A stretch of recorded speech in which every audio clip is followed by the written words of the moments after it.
the Clyde Winters. And on their name, put some respect. Yeah. I think it's time for reality check. Yeah, reality check. Gotta get you back on cold. Reality check. For the young and the old. Reality check. Yeah, the heal your soul. Reality check.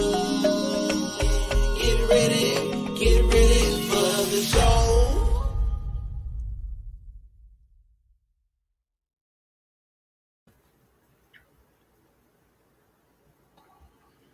Hello. How you doing there, Eve? What's going on, family? What's going on, Dr. Winters? Happy Wednesday. Happy Wednesday. It's another Wednesday with yours truly, Eve. You know the holy black woman. No. We're gonna make you the holy. Yes. You're the woman with the questions.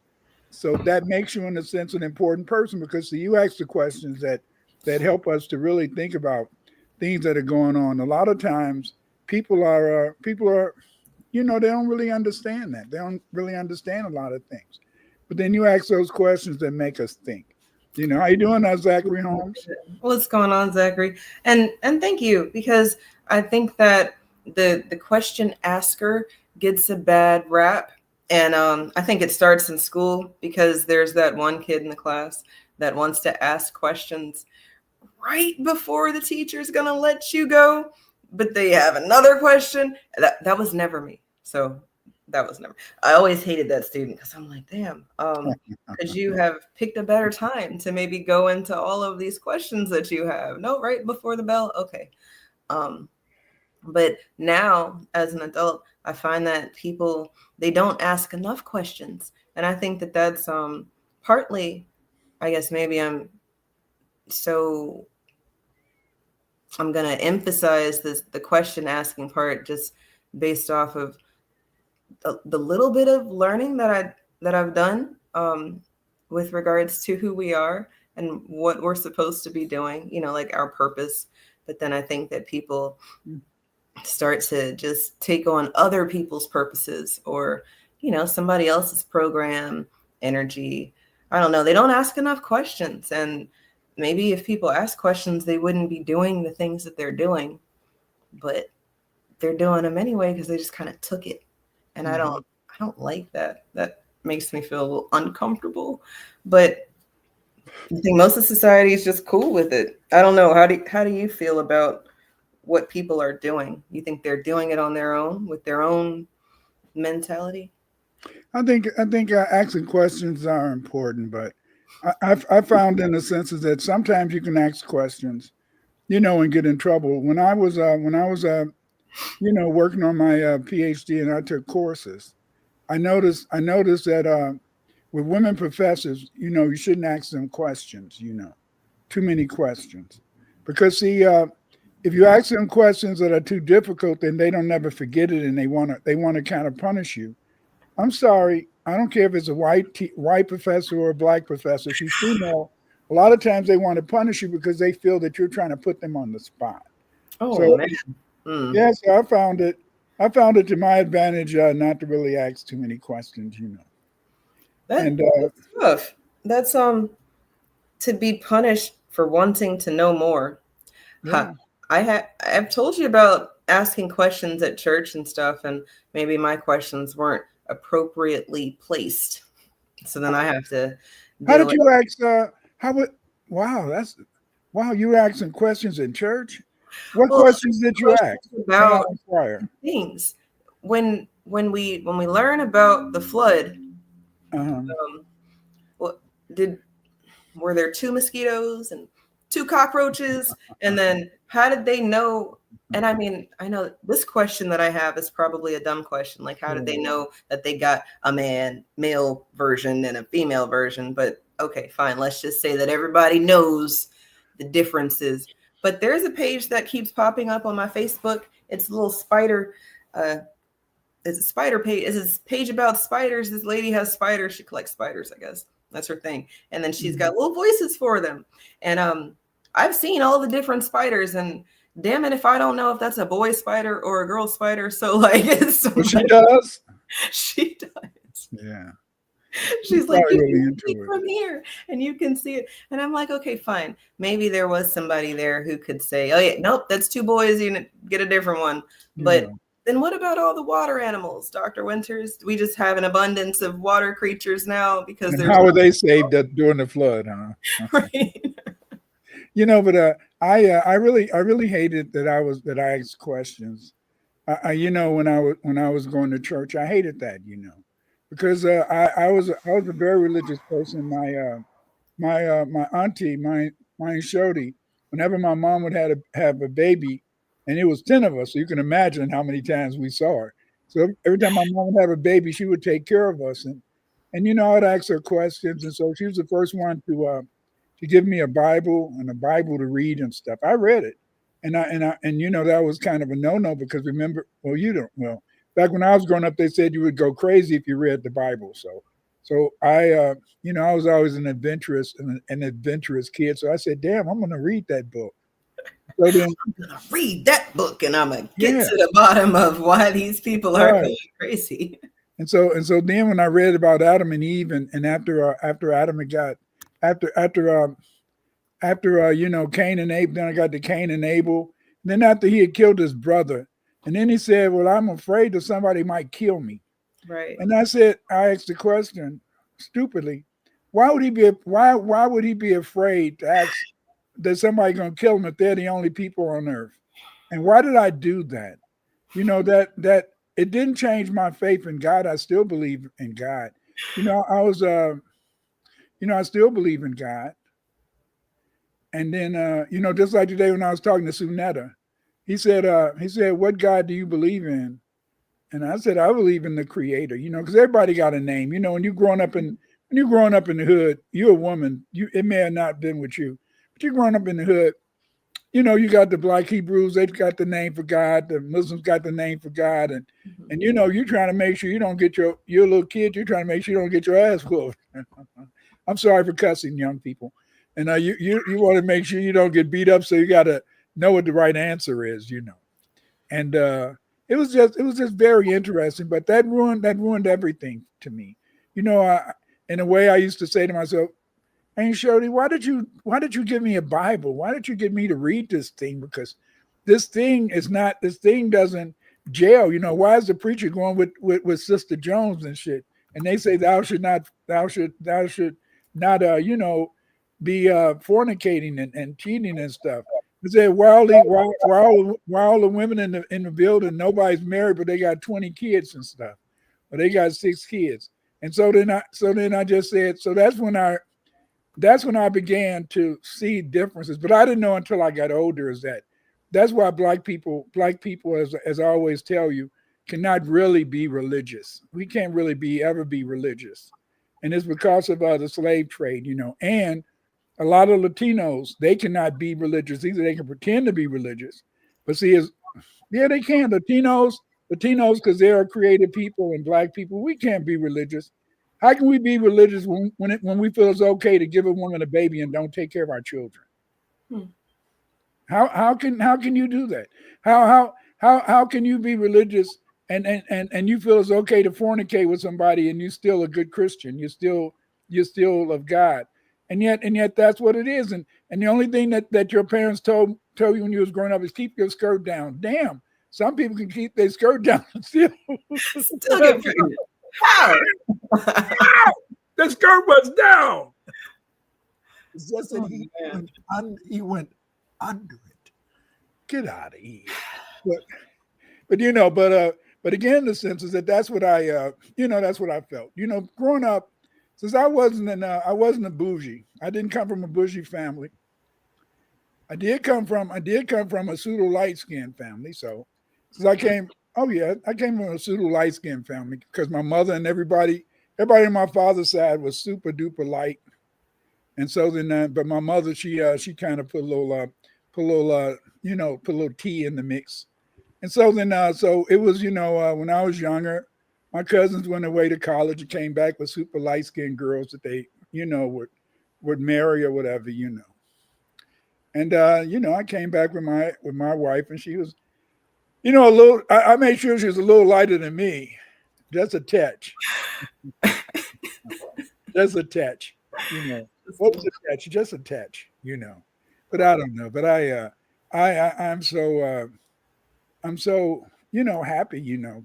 But then in a sense, but by me not by me not coming from a bougie family, I believed in certain things.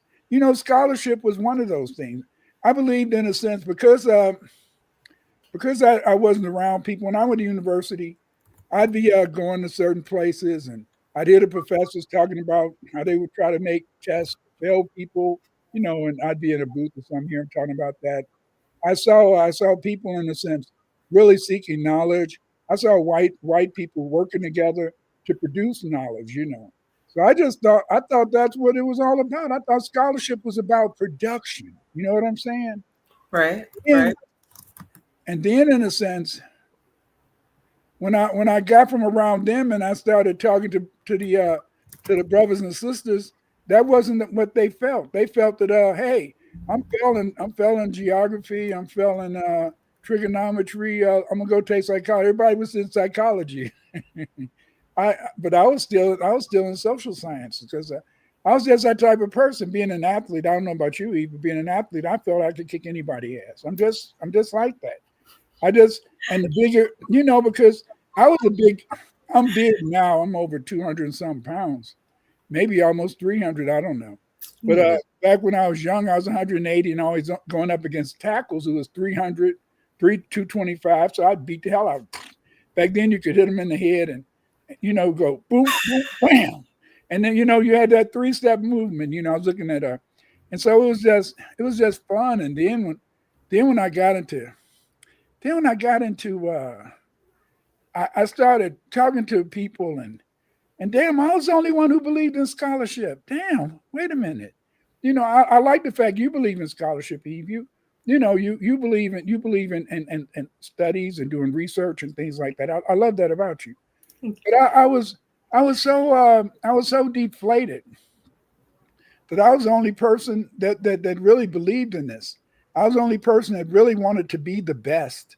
You know, and these other people, they were satisfied. I mean, even today, most of your black studies departments, they don't ever have any black historians. They're headed by people who got degrees in literature. I know I'm always talking about this. That's a good point. I when in college, as an art major, they make the distinction between having a BFA or a BA because a Bachelor of Arts means that you do this much art. A Bachelor of Fine Arts means that you do a lot more art. And I find that it's the same across discipline. If you have like a Bachelor of Art in a science field, that's different than having a Bachelor of Science in a science field. And I think that these levels, they matter so much because the people who are serious about it are going to go into it, I think, a different way. And I don't mean that people who just, there's a lot of us who have degrees and aren't working in our field. So maybe I am talking about us and I just don't know about it yet.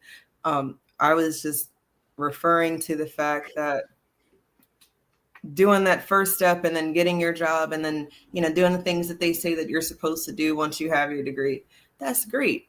But then people want to know more. They want to go further into that field of study because something sparked inside of them. Mm-hmm. Me as an educator, while I have an art degree as my undergrad, it sparked something in me to want to give it to little midgets who don't quite understand it, and I get frustrated by trying to explain things, but it did spark something for me. So I kind of get why I went back to school to further my education.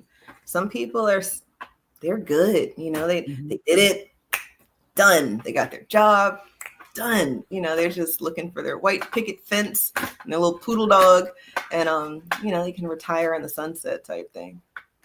Yeah, and that's what I found, and so I really believed in that stuff. and I got my master's degree and stuff. I just said, damn, I mean, hey, you're supposed to be doing research. So I made a mistake. I made a mistake that I started publishing articles. So I would send articles off when I was in my 20s. And, these journals would publish them and stuff. And they would write me back, thank you, Dr. Winters. If you have any other, please send it. And I didn't have a PhD or nothing. And so then I got used to doing that, but I didn't understand I wasn't supposed to do that. Oh, no, not if you are trying to just, live your life unbothered by things. Once you become bothered by things, that's like your first mistake. Once you want to do something about the things that bother you, that's your second. Oh, wow. That's terrible. But no, I made my mistake because I made my mistake because I saw that I could write, and I was a crummy writer. I'll tell you, when I look at some of the stuff I wrote back in the day, I mean, hey, I mean, it was terrible. But I would look at how other people wrote their articles, and I would write my articles the same way. And so then I met up with people like Carruthers, Ira Carruthers, and all the so-called saints, Asa Hilliard and the rest of them, the saints in the Black history field. So I began to meet them back in the 70s, and so then they said, hey, okay, we like you, but see they were talking stuff, but I was doing it. I was writing the articles. I was producing articles, and they was just talking about this, and I didn't understand that. I didn't understand that I was making them my enemy because yeah, I didn't know that because you're in your 40s, and you're supposed to be quote unquote the gurus in Black studies, and you haven't never published an article in your life. You've never done any original research in your life, and yet here's this young guy in his 20s. He's going around publishing articles in journals around the world and stuff like that. And I thought that was scholarship, but I didn't understand. You're a Negro. You don't do that type of stuff. Stay in your place. Stay in your place. And I should have paid attention. I had my high school history teacher said he used to always tell me, "Stay in your place, Dr. Winters. Stay in your place, Mr. Winters. Stay in your place." And he was right that I didn't understand. I moved too fast. And stuff. I really believed in that. I really believed in it because I didn't know no better. I'm from the ghetto. When we lived in ghetto. That's very interesting or telling because that's when you start to find that you've got people who disagree with how you've done things. Like you said, you've got these gurus they haven't done anything, and then here you are with no title doing these things. And that just makes me think about this argument that we had in art school about and I didn't go to an art school. I went to a school that had an art department, but the argument is that you're not an artist unless you've been taught. But there's a caveat. You can be an artist if other people agree that you are the shit. So then from there, you don't actually have to be academically taught. You don't have to have the scholarship. You can just have the know-how, the expertise, the ability to do whatever it is, or know people who will prop you up like that. And then boom, artist. And I think that happens again. I think that my little experience, as confined and specific as it is, I think that kind of extends across all of these different disciplines because people are out here doing. You can make a movie on your phone. You don't have to go to art school to make a movie. But now, right. And then I would even argue that a person using the technology that they were using back in the day, if they were able to jerry rig it or figure it out outside of how they're telling you have to do it, that would make you an artist. But then if the people around you don't qualify it, then, well, no, you're not an artist. You could die and then somebody come across your work 50 years later and say, oh, this was great. Oh, look at all these sketches that never made it to a museum. This is wonderful. And then now you've been qualified, but post humorously, you're dead. Well, I was gonna make sure that nobody's gonna get the credit for any of my research. I always published it, and so then because I was publishing the research, and just like a lot of ancient languages I deciphered, and I know as soon as I'm dead, it'll be white people and mainly white people to come out and say, if there was a Dr. Clyde Winters and he did this or that, then they'll mention me, but then they'll gain the credit for being the person who deciphered this language or deciphered that language or this or that or whatever. I accept that, but see, the point is this: is that I just loved it. I really I really being from the ghetto. I really believed in the American dream, and I really believed in the things I had read in books because it was the books that gave me an understanding of the world. You see, and then people say, "What are you talking about?" But see, when you're growing up in the ghetto, you're around all these people, and your mom and dad, you love them, and they love you madly. Your grandma, cousins, everybody love you, but they weren't in the business. They weren't in the academy. They weren't. They didn't do it. I know. I was listening to this.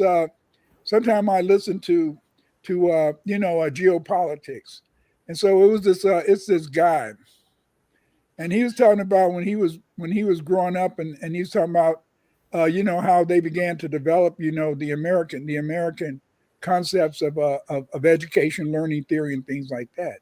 And he said that all my life I was around nothing but people who had degrees in education, degrees in political science. That I was around number of PhDs, so I knew nothing but PhDs. You know what I'm saying? And so then he fit right into that world. And so I was going into a world of scholarship, but I didn't understand that black men and black women a little bit, but black men did not do scholarship. But that's well, see, I love that we talk about what words mean, just so that we're all on the same page about what we're talking about, because I think that a lot of people probably think scholarship and then they think money for college, right? But when I was thinking about scholarship, it was about just the noun aspect definition. The first one, the study or learning at a high level, and that being scholarship. And then that's something that you have to attain. You can't say this, but I know it's wrong. You can't be given scholarship, but you can be given scholarship. And then you can if you're Jew. Oh, if you're those folks. If you're those folks, please delete that. Please delete what I just said. Those folks can't be given anything because money talking bullish walk.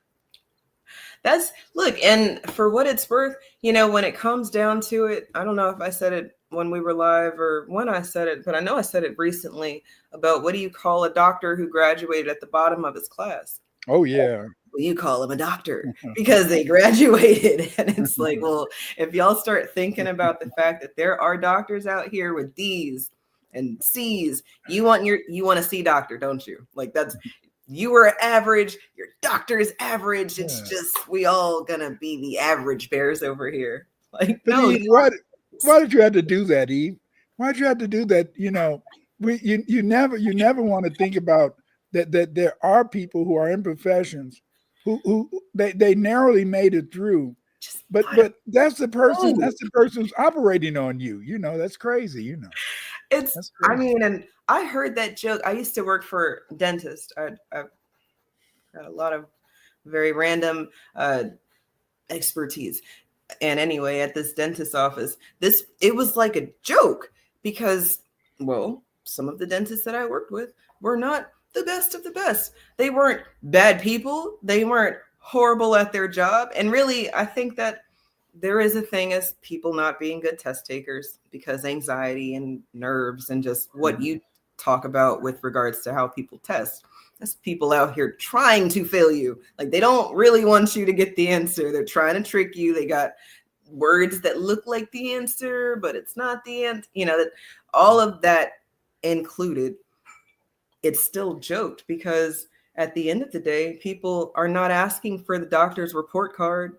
So when I'm interviewing doctors for this practice, I'm not asking for their report card, but some of them are leading on their resume that they were the valedictorian. That's like, oh, you must have just graduated. Like that's only something you put on your resume. But everybody's a valedictorian. Right. You start adding things. You were the president of such and such club at the.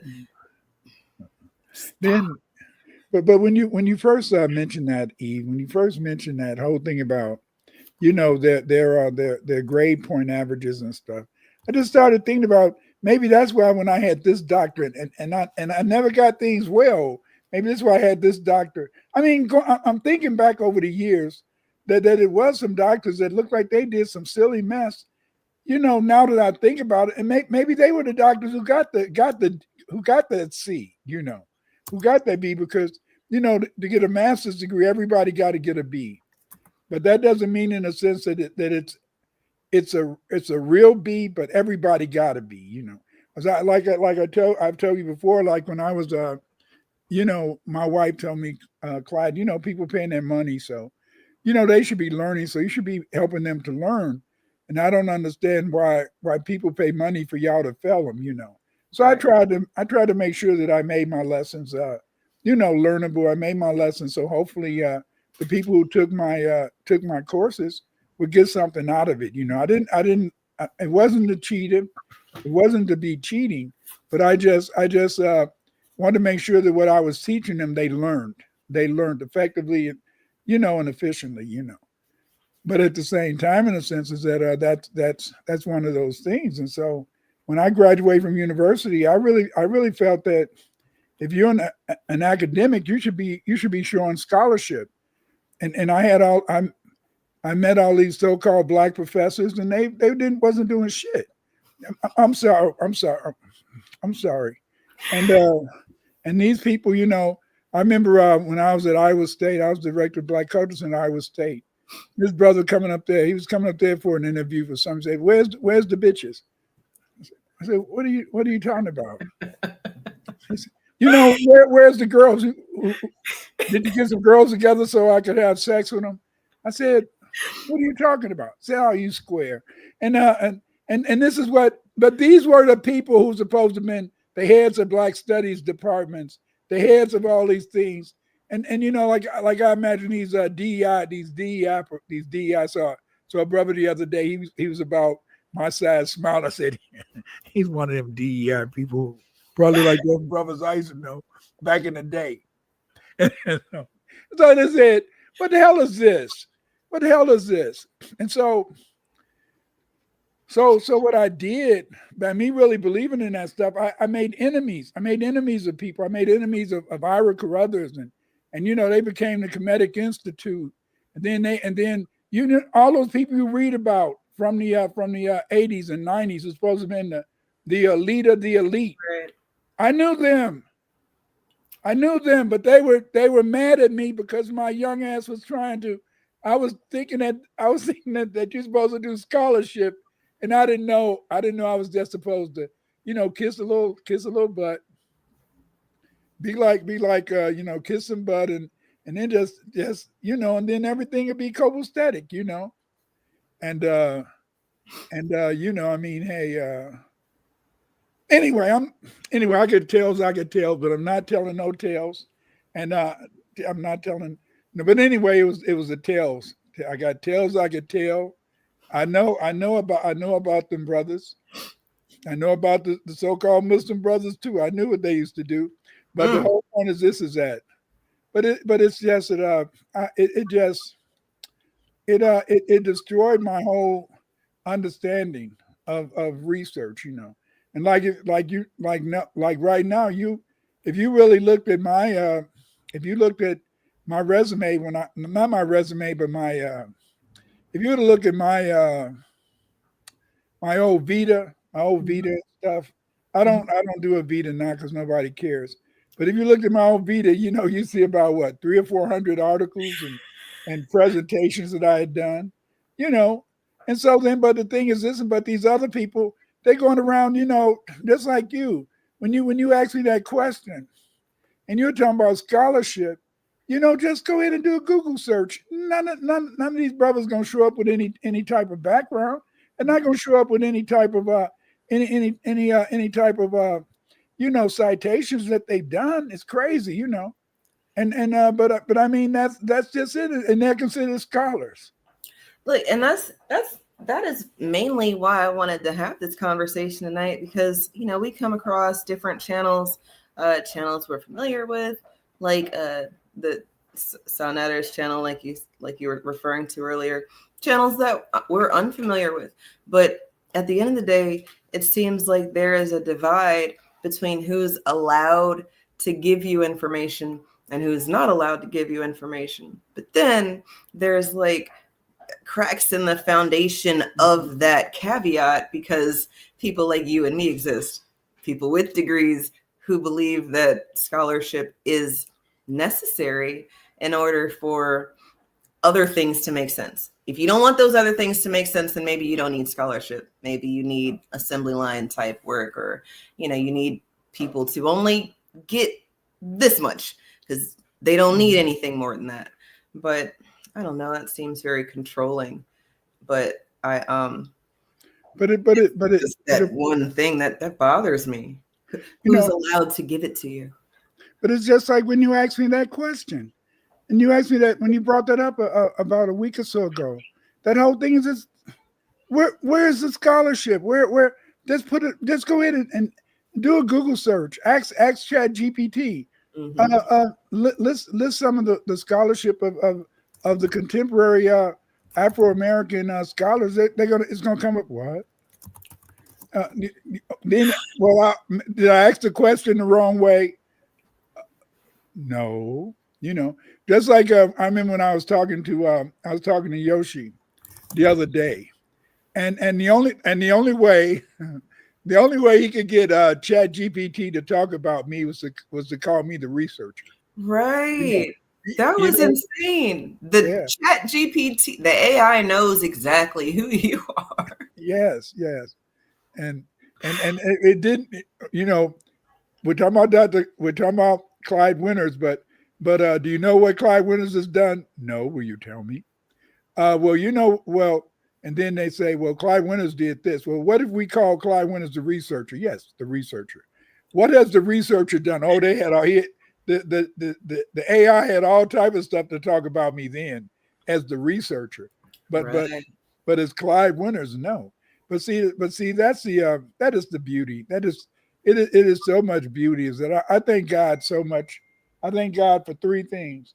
I thank God, number one, that I thank God that He allowed me to have faith in Him, her, whoever God is. Number two, He brought me a wonderful wife and friend.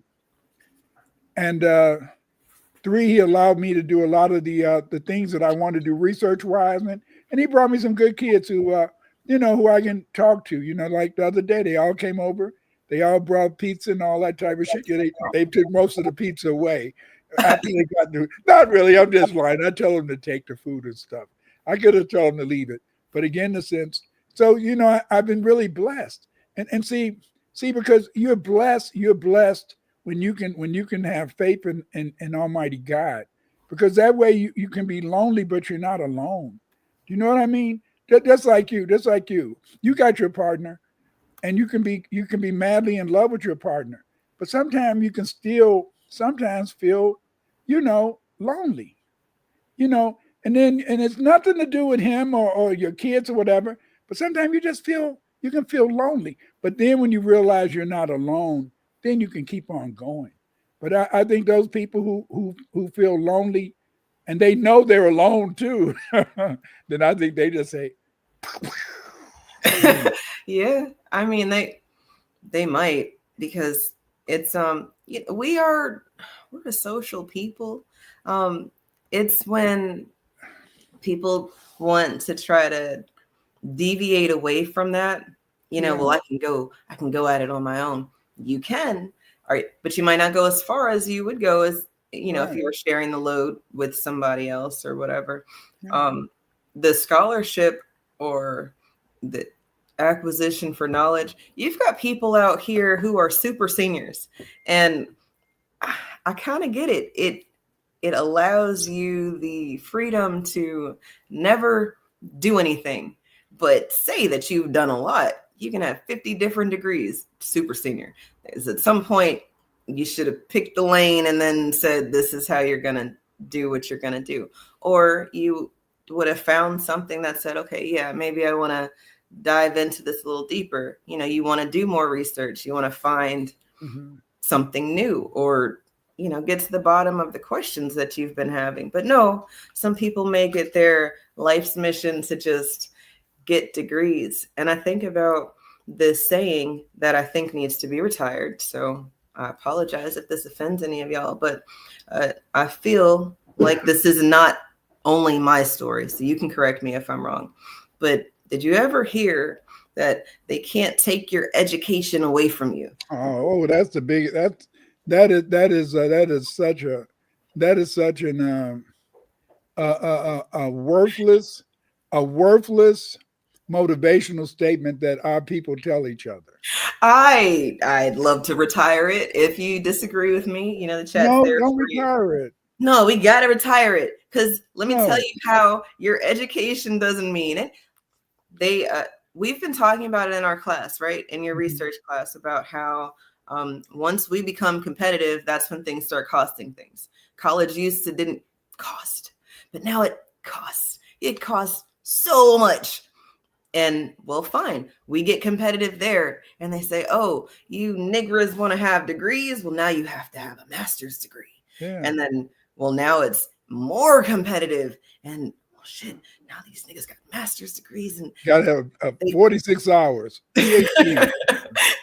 You gotta go be a doctor. And then you've got all these liberal art doctors, these researchers, lots of air quote researchers, because they're not writing anything to be reviewed. They're just looking at what's already out there and saying, yeah, that's good. And well, let's look at things that we've already looked at over and over and over again, because that's easier than finding something new or diving into a topic that people don't find appeasing or palatable. Doesn't mean the research doesn't need to be done.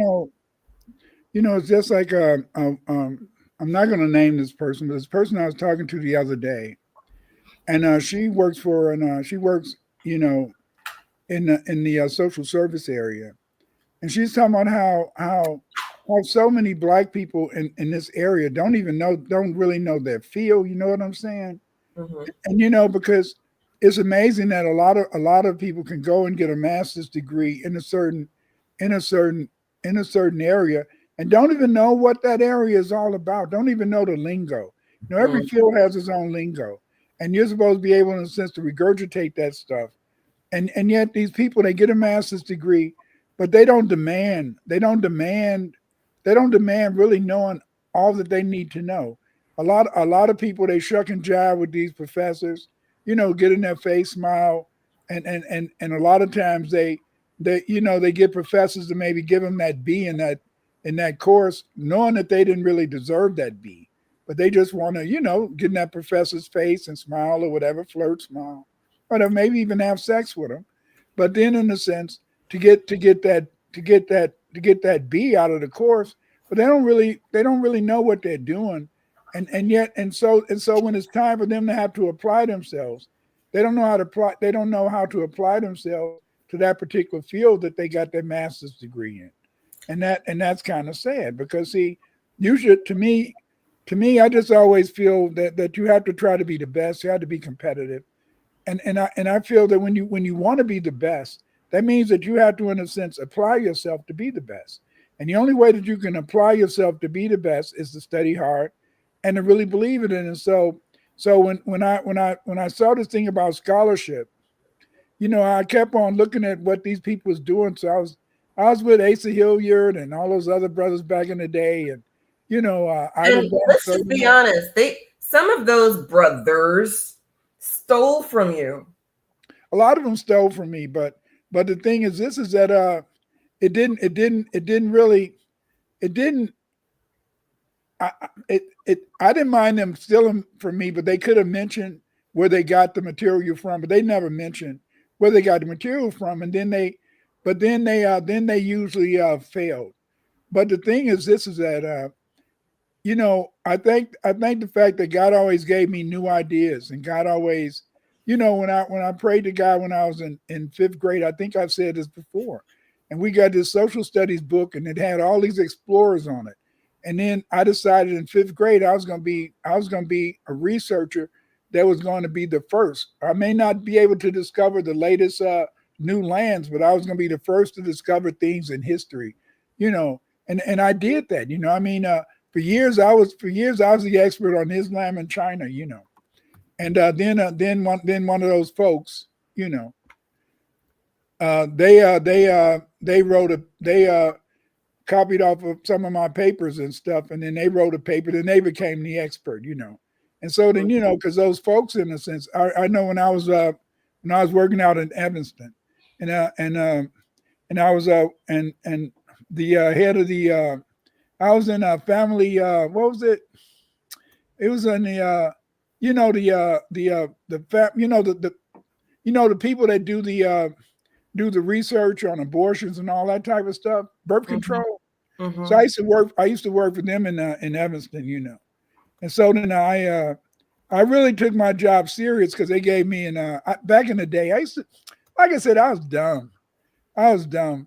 You would probably say I wasn't dumb, but I was dumb because I thought when people hired you and they gave you the sheet of paper and the paper said, this is your job description, what you're supposed to do. I really believed in that stuff.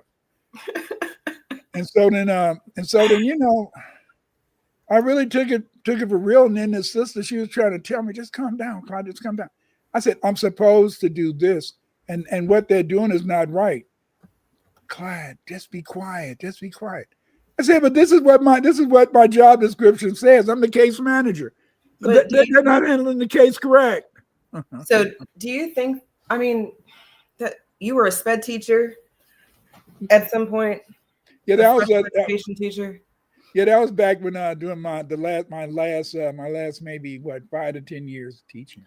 So that's like my introduction to teaching is through special education, and I found I think that's why I chose the topic I chose for my research, because I find that there's all these programs for special students, the most special student gets ignored, and they're in these programs because if they're a gifted Black, they're not really paid attention to if they don't fit the visual criteria.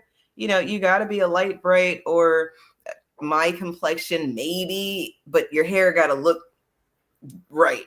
But if you dark, then you got to be from the continent. You cannot be a dark-skinned Black American and get special attention from your teachers if you are doing the things that you're supposed to do academically, not without a lot of extras going on. But you can be Sally from the trailer park and pass a test and look at how phenomenal Sally's doing, and it's like, okay, maybe she is doing phenomenally, okay, whatever.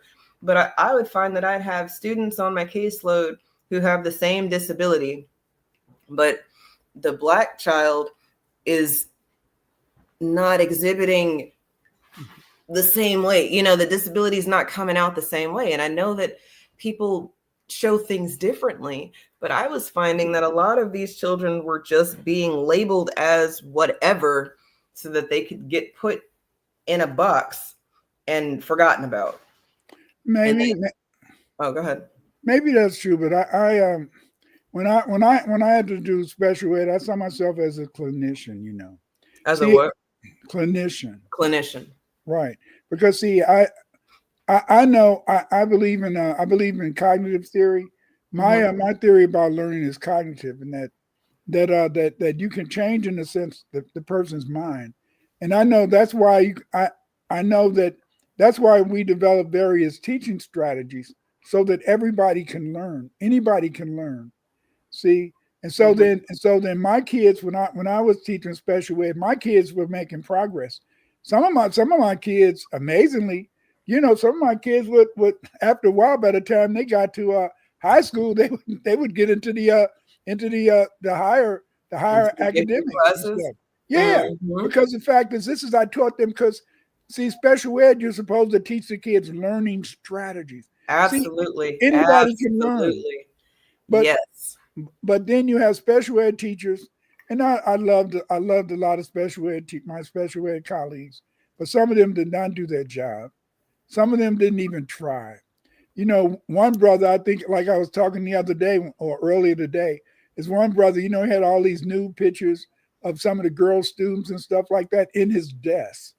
And somebody told on him once, but he had family down at the board of ed, so they kind of covered it up.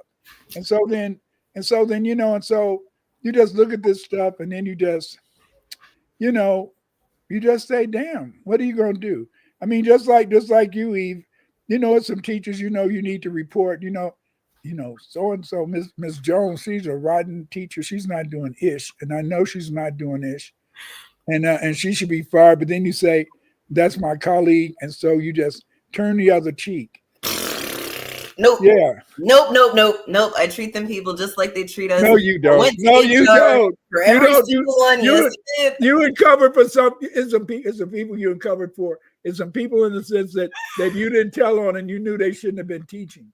You knew they Well, shouldn't have I been will say teaching. that there are a Okay. lot of people who are in education and they do not need to be teachers. Mm-mm. But I will say that every single time that there was an incident of racism or discrimination at the hands of someone who don't look like me against someone who do look like me, that person got told on to the But what about the black ones though? I get in trouble.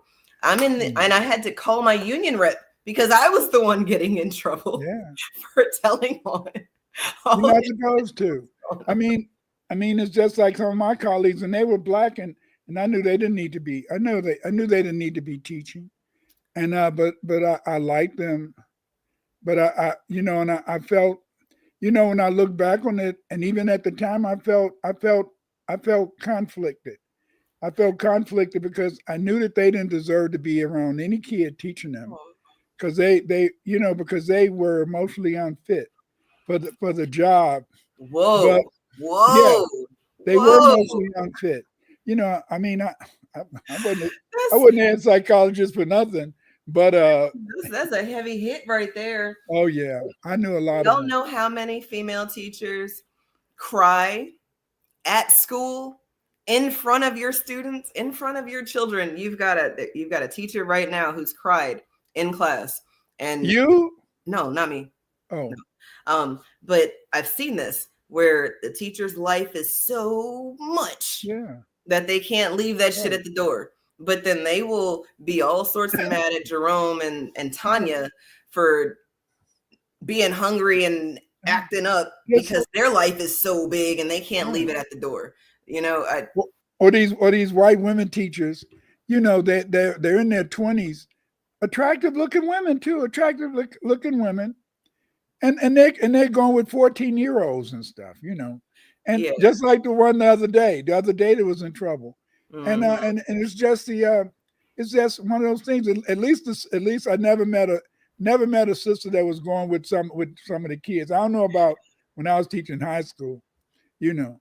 I don't know what they were doing there, but because I had to stop teaching high school, and the reason I stopped teaching high school was I was a very empathetic person, and these girls would sometimes I'd have girl students, Yeah. and because I was empathetic, they wanted to talk to me about stuff, and they used to bring to me these situational problems. My mother's boyfriend is raping me, and what do I do about this rape, and what do I do about this? And I just said, damn, I can't take this.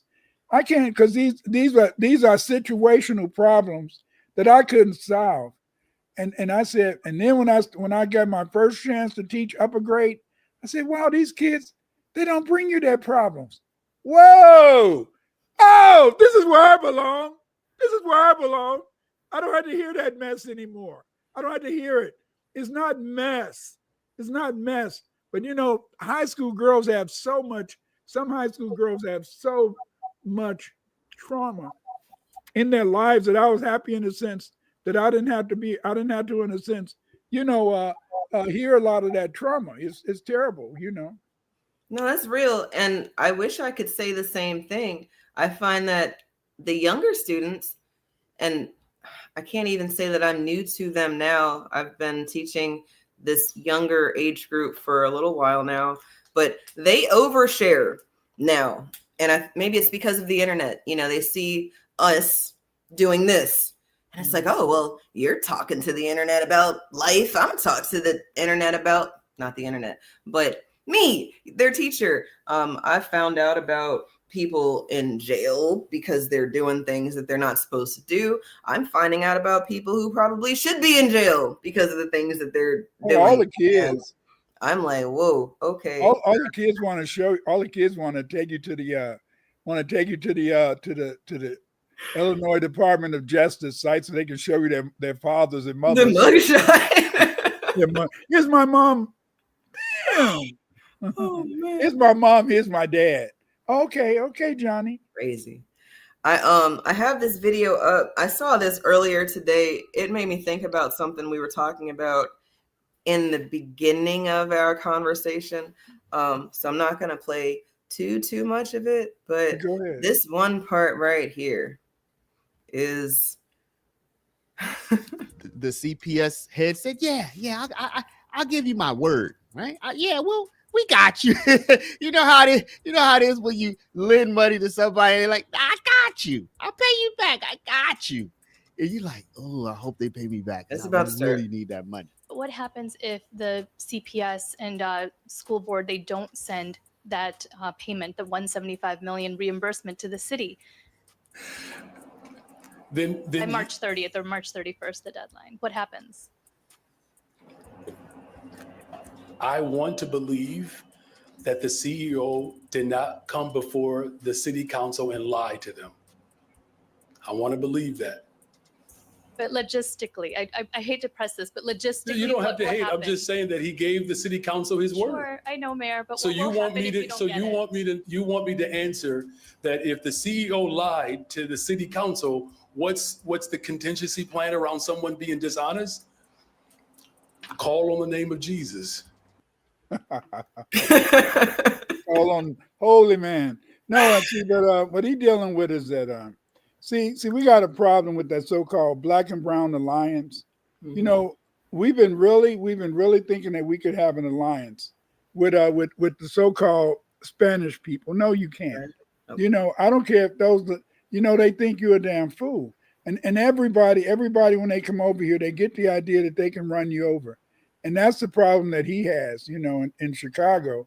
And that's the problem that many of us have is that we really believe that there could be, you know, some Black and brown. And then like some people say, what is the Black Authority? You know, I mean, hell, he probably got a Spanish girl on the side or something because with his lying ass. But the thing is that it's okay, baby. It's okay because maybe the Spanish girl identifies as Black. Right? Yeah, Black you know, person. she could, you know, but I mean, it's just very complicated, very complicated. Yeah, they got an umbrella, you know, a grandma who might be Black, but they don't see themselves as Black, you know. And no, they put her in the corner, and when they take the family pictures, so that 50 years later, when they're running for president, they can say that was their grandma, but she's kind of looking like the help. So then maybe you don't have to claim her. You got to claim her for some people, but then you distance yourself from her for other people. And as I said, you know, a white person cannot love you. They can't love you. No matter how they could want to try, they cannot love you because they've been taught that you're a piece of ish. They've been taught that you're beneath them. And so to me, when these Black people, when they can maybe negotiate some sort of monetary relationship, and it's fine as long as you got a good job. But once you lose that good job as a man, that's it. Most of the sisters that are with these white guys, they're usually taking care of them. What's her name? The tennis player. Mm-hmm. She's taking care of her man. they showed the lady who was on the Bachelorette. She was taking care of her man. Now she's trying to get a divorce, and he haven't worked in years, and he's trying to get Spouse. spousal support and stuff. And then we know with Kanye West, his wife is going around nude and stuff. He said he wasn't gonna get a white girl, and that's what the hell he went and got. Then he had all those children with what's her name, and so it's just crazy. But as I told you, you can't love them. How can somebody love you that they've been taught that you're a piece of ish? How can somebody love you like that? See, just like you can talk to your partner about things that you couldn't talk to your, baby, okay, let's say that I'm white. I'm black and I'm married to white. Baby, I went into the store today and they followed me around the store. And that really broke my heart. Oh, it did. What did you do, Clyde? Yeah. Did you look like you? Yeah. It's none of her saying, oh, baby, if they did that to you, they're going to say, what did you do? They don't, Did you wear the hoodie you're not supposed to be wearing at nighttime, Clyde? Just like they had this brother. This brother, he's a top draft candidate for the NFL. And they was telling his girlfriend, you used to be racist. Yes, I used to be racist. No, I'm not. Thank you. And I'm going to marry him. Yeah, you're going to marry him and get that damn money. And then as soon as his butt can't do it, either after you marry him, you're going to become become gay or rob him of the money and stuff, And so it's I don't know, it's sad. I don't like to say these things, Eve. I don't like to say that a white person cannot love you, but how can they love you? Why don't you want to say that? Is it just that you don't want to upset people? Because we've had that show, I don't want to say that. Comforting. I don't want to upset them, but the thing is, this is that because they believe it. They believe they can do something. It was just like when what's her name, when the tennis player, taught her husband how to use a face rag to wash up with.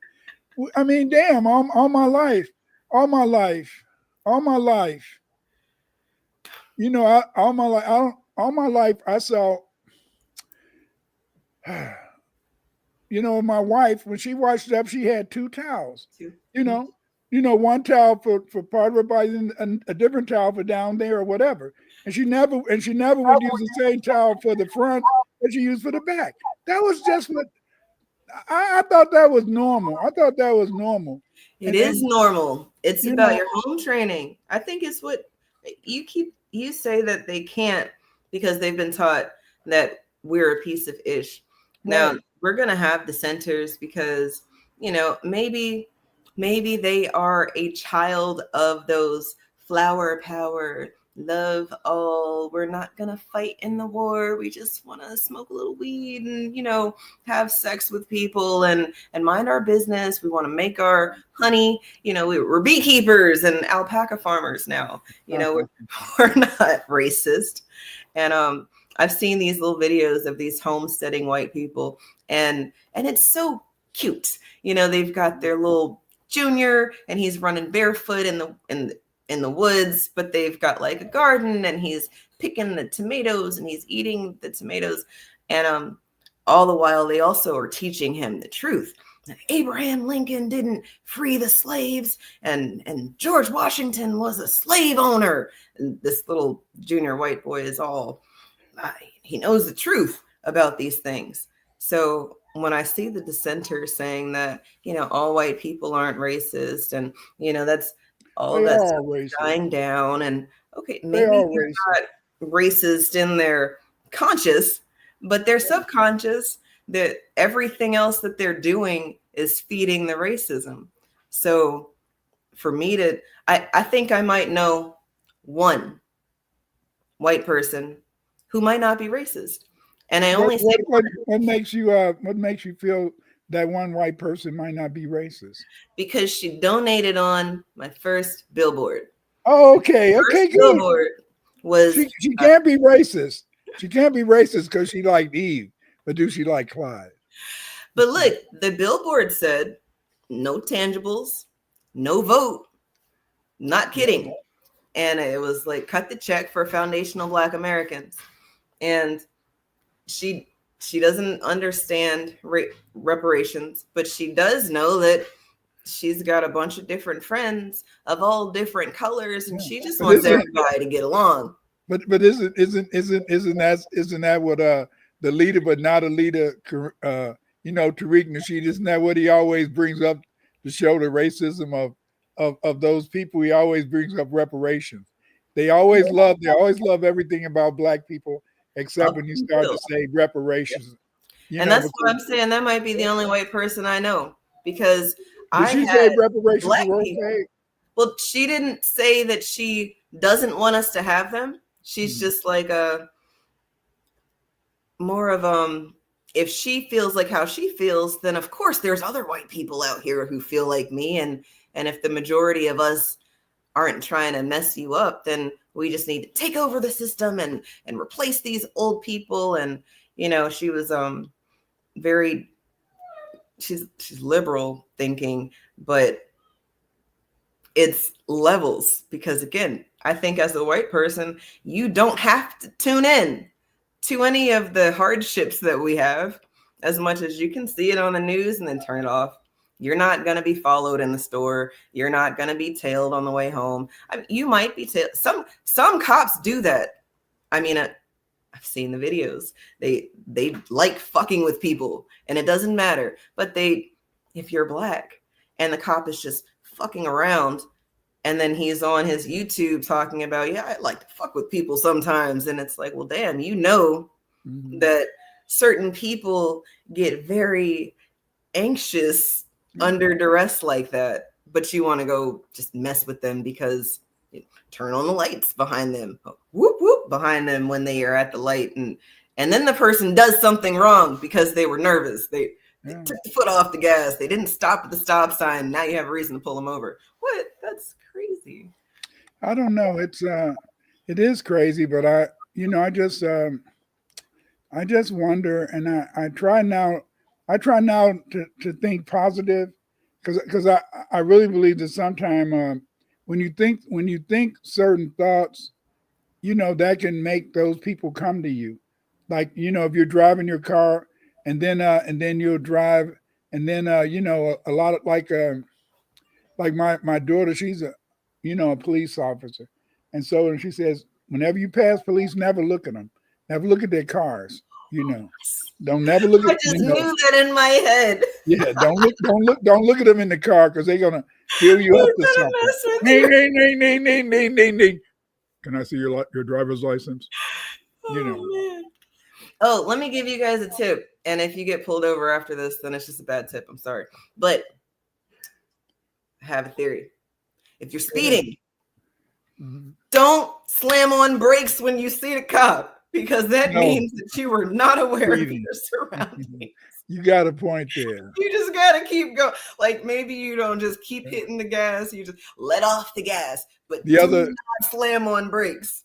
That's a good point. The other day brakes are coming. The other day I was moving a little too fast when I passed this police car, but that's what I said. Don't put on the brakes though. And then they didn't follow me. But but a lot of times if you put on the brakes and you halfway in the street and stuff like that, it's very interesting. But again, like I said, is that to get back to what's originally talking about, the scholarship must be it must be earned in this stuff. It must be realized. It must be given, and that's the thing that makes it very difficult, is that when you become, it's bad enough being Black and you're an outcast among white people, but it's even worse when you really believe, just like if you really believe that scholarship must be earned, then you're going to be in trouble with the rest of the Black community, because most of the people you run into that have master's degrees, PhDs, most of them was shucking it. Many of them got that PhD shucking and jiving with their professors and stuff, and then people might say, Dr. Winters, you got those shucking and jiving? I said, no. I was the only one. I remember when one of my professors gave me an A, and he and and Linda Martin, she used to work with me at Bennett. And so I told her, I said that when I got an A and he announced to the class, he said that Clyde Winters is the only person who got an A on the test. And then I told Linda, I said, I felt very funny, I felt very funny with him announcing that to the class. And then she said, why did you feel funny? I said, I felt funny because I'm the only black person in there. So, and I felt, why are you making these white people feel inferior to a Negro? I know they're not as good as me, but I mean, you don't have to tell them that, you don't have to tell them, throw it you don't in have to throw it in their their face,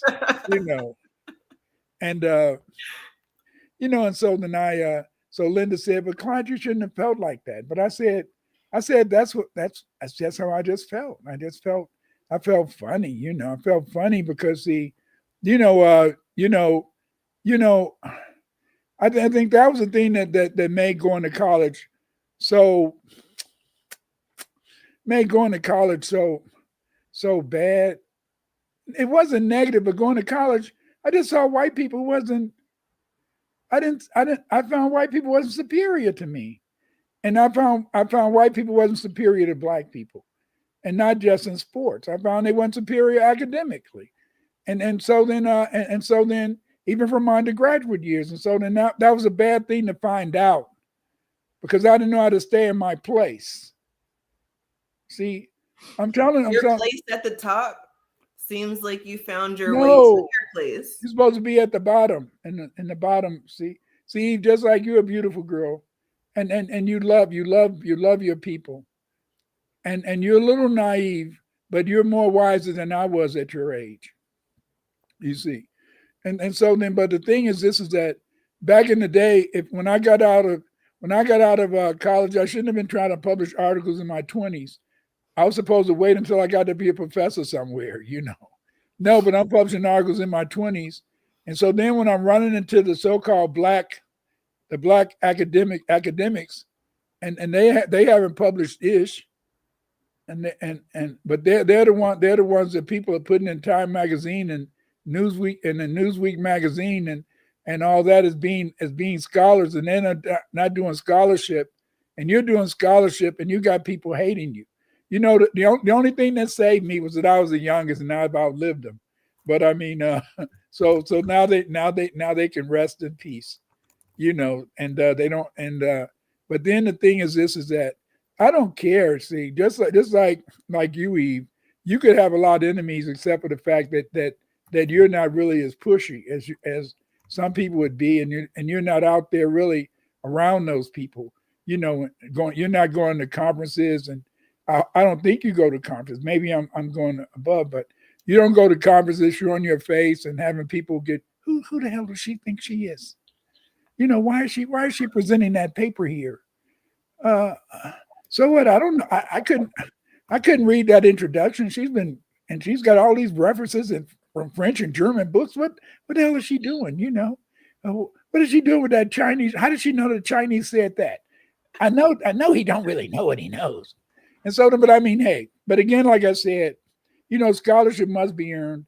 But again, in a sense, is that is when you want to be the top dog, and that's the whole problem you have when you're an athlete, I believe, or an athlete like me.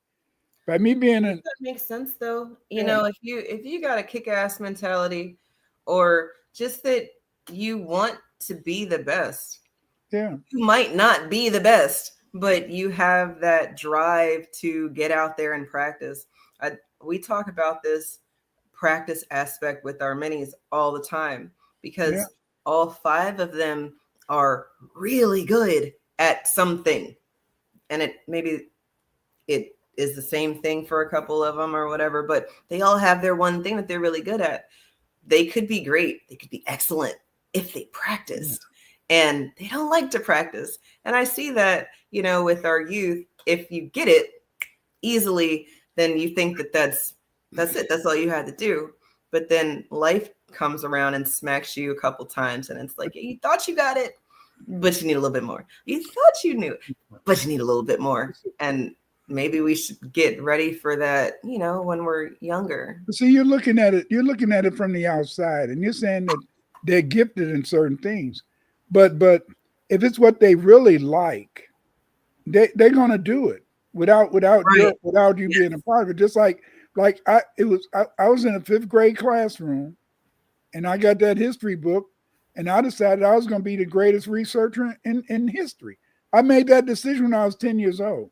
See, people do not, as I became older, I started seeing that white people start working towards their goals at young ages. But with many of us, we don't have that opportunity because a lot of times we're too busy being confronted with trying to survive.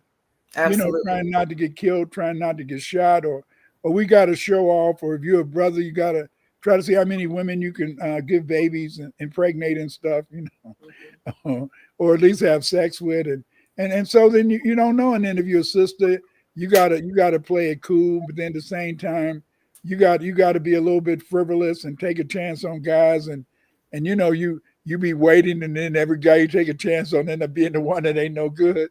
Right. Oh, what the hell! I feel sorry for you, sisters. But I mean, hey, It's tough. Keep your skirts down, ladies. it is messed up because people are liars, and I don't like liars. I don't like liars. And see, most people are liars, and I do not like a man who lies. I do not like a woman who lies. I don't want you to be around me if you're a liar. If I know you're a liar, don't come around me. Don't be around me. And that's just the way it is. But again, hey. That's powerful. Especially since most of society, and it doesn't matter where you are in the world, you've been lied to, and you don't have to look like me to have been lied to. You just have to be a person who's cool with whatever you've been taught. And then, well, now you know your place. Yeah. Again, you don't have to look like us to be a person who is fueling the system of lies. Yeah. And well, everybody's all mad at Trump for wanting to dismantle the Department of Education, and I'm kind of all for it. I have a thing down there. You see it? And I think it's very fitting because I got a scholarship. Actually, I got a few scholarships to go to college. But I had to work for them. And well, okay. Charles in the chat, you said my white friend is in La La Land. Don't be mad. This is another white person. He might be in La La Land too, but I'll let you decide. Makes sense. 76.1% white, 3.8% black. Well, let's keep going. Wow. In 2011, 3.78% of all chief diversity officers in the United States were black. 10 years later, in 2021, the time of this study, 3.78% were black. So after 10 years, it increased it by 0.07%.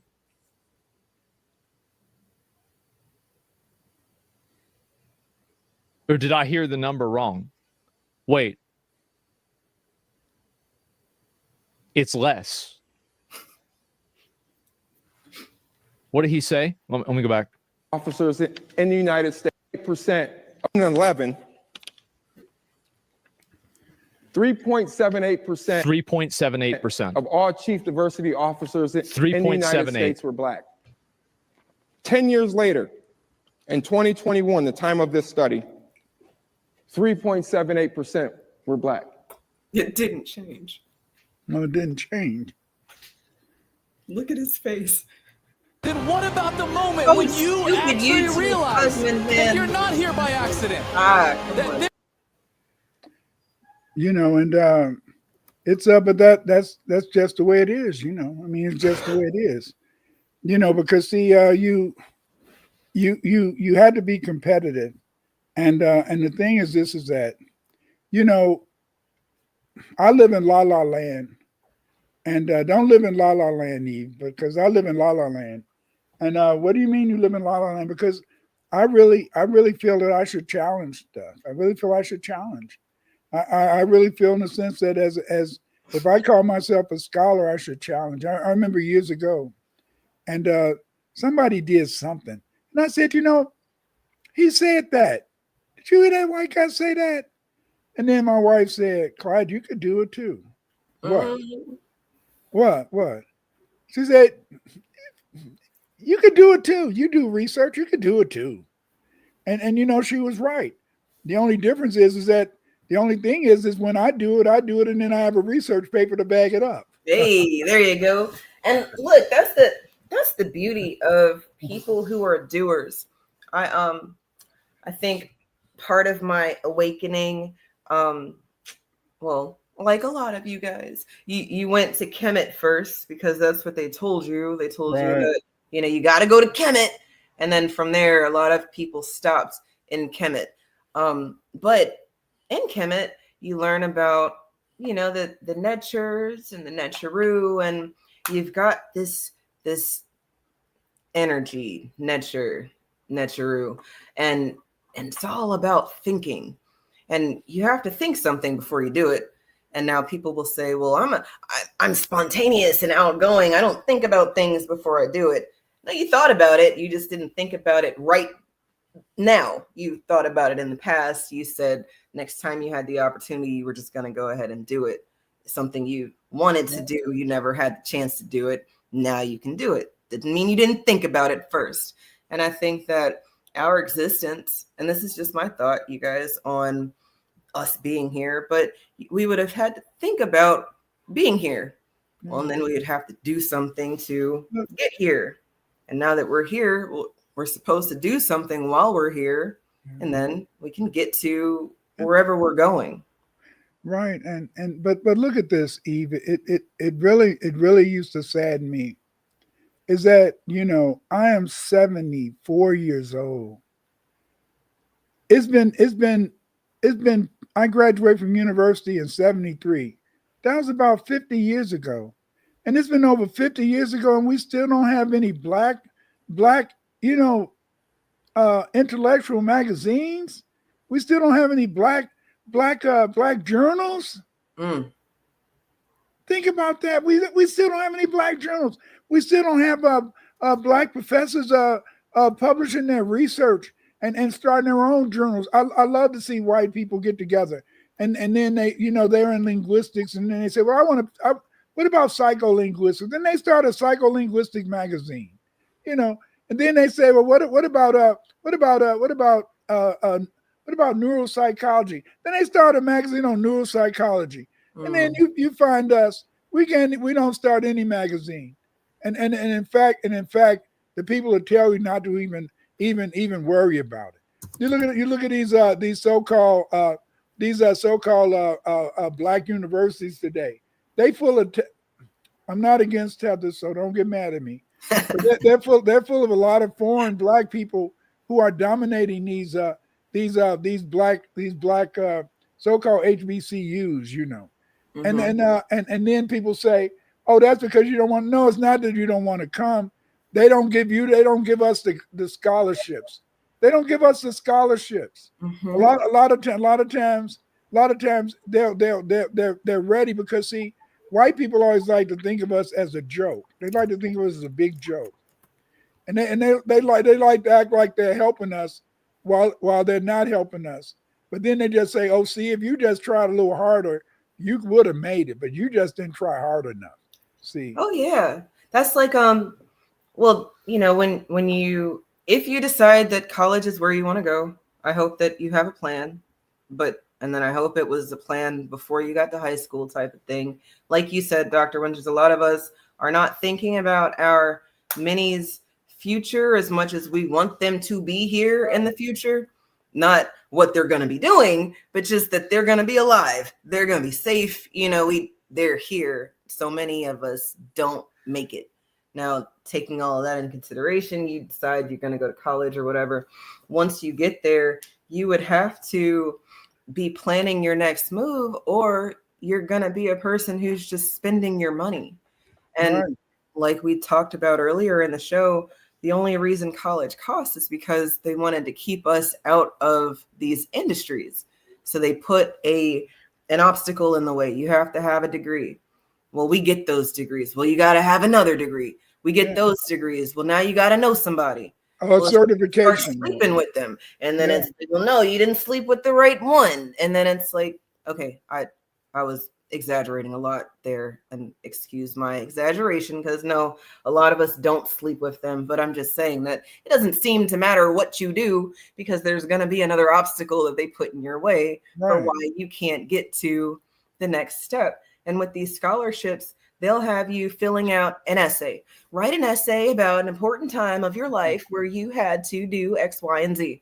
And then you're there pouring your heart out. And you know, Sally Joe lied, straight up lied. Whatever the situation was, didn't really happen like that.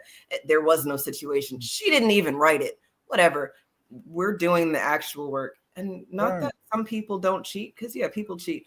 But I'm talking about my own experience filling out a bunch of different essays for scholarships, and then getting the scholarship on the things that I do. I got a music scholarship because I played the trumpet and I was really good at it.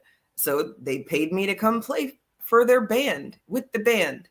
Now, when I got there, I was not the best, but that's how it's supposed to be. If you get to the top, well, you're going to find out that there's a whole nother arena of people who are doing bigger and better things. And if you want to stay there, well, you're going to have to do some things. That was not my plan, so I didn't stay there. But go ahead. See, scholarship is about money. Scholarship is about money. In other words, in a sense, you need money to go to college where you can have the leisure time to think about whatever it is that you want to research. You need money in a sense to maybe take time off from work to be able to do the research that's necessary. You know, luckily, all praise on to God that I grew up in Chicago, and in Chicago I was surrounded by all these beautiful institutions: University of Chicago, the Oriental Institute, Northwestern University, and because of the fact that I was in the right place, and I was bold. And I had my wife to push my ass out. Go ahead, get out there, try it, nigga. Go ahead and try. Because I had a woman who would push me out there to try to do these things. Then I was able to learn how to do things that other people, may have didn't learn. You see, but without having the money. See, That's a good point. Right, because I was at the right place at the right time. It's just like if you're in Washington, D.C., you could be a great historian because you got all those archives and all that type of stuff. But can you get to the archives without getting shot? Then is the library in the other gang's place, and so then so I was a very, very lucky person. And I had my wife, she didn't. Sometimes I really appreciate the fact that we met when we were teenagers, and that's just the way it is. I mean, she had our first child when she was 16. I was 18, something like that. And so then but the thing is, this is that I know love, and because I know love, I could love her, I could love my children, and most importantly, I could love my people. But see, people who never experienced love, it's very difficult for them to care about anybody and even care about themselves. You know what I'm saying?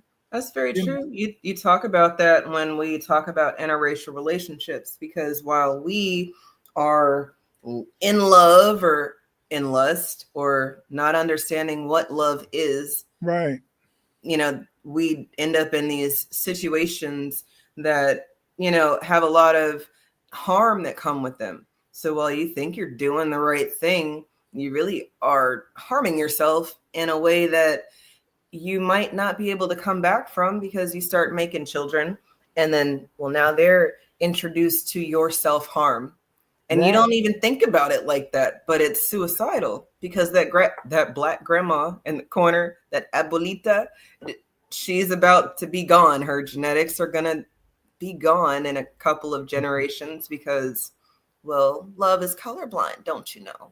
Right.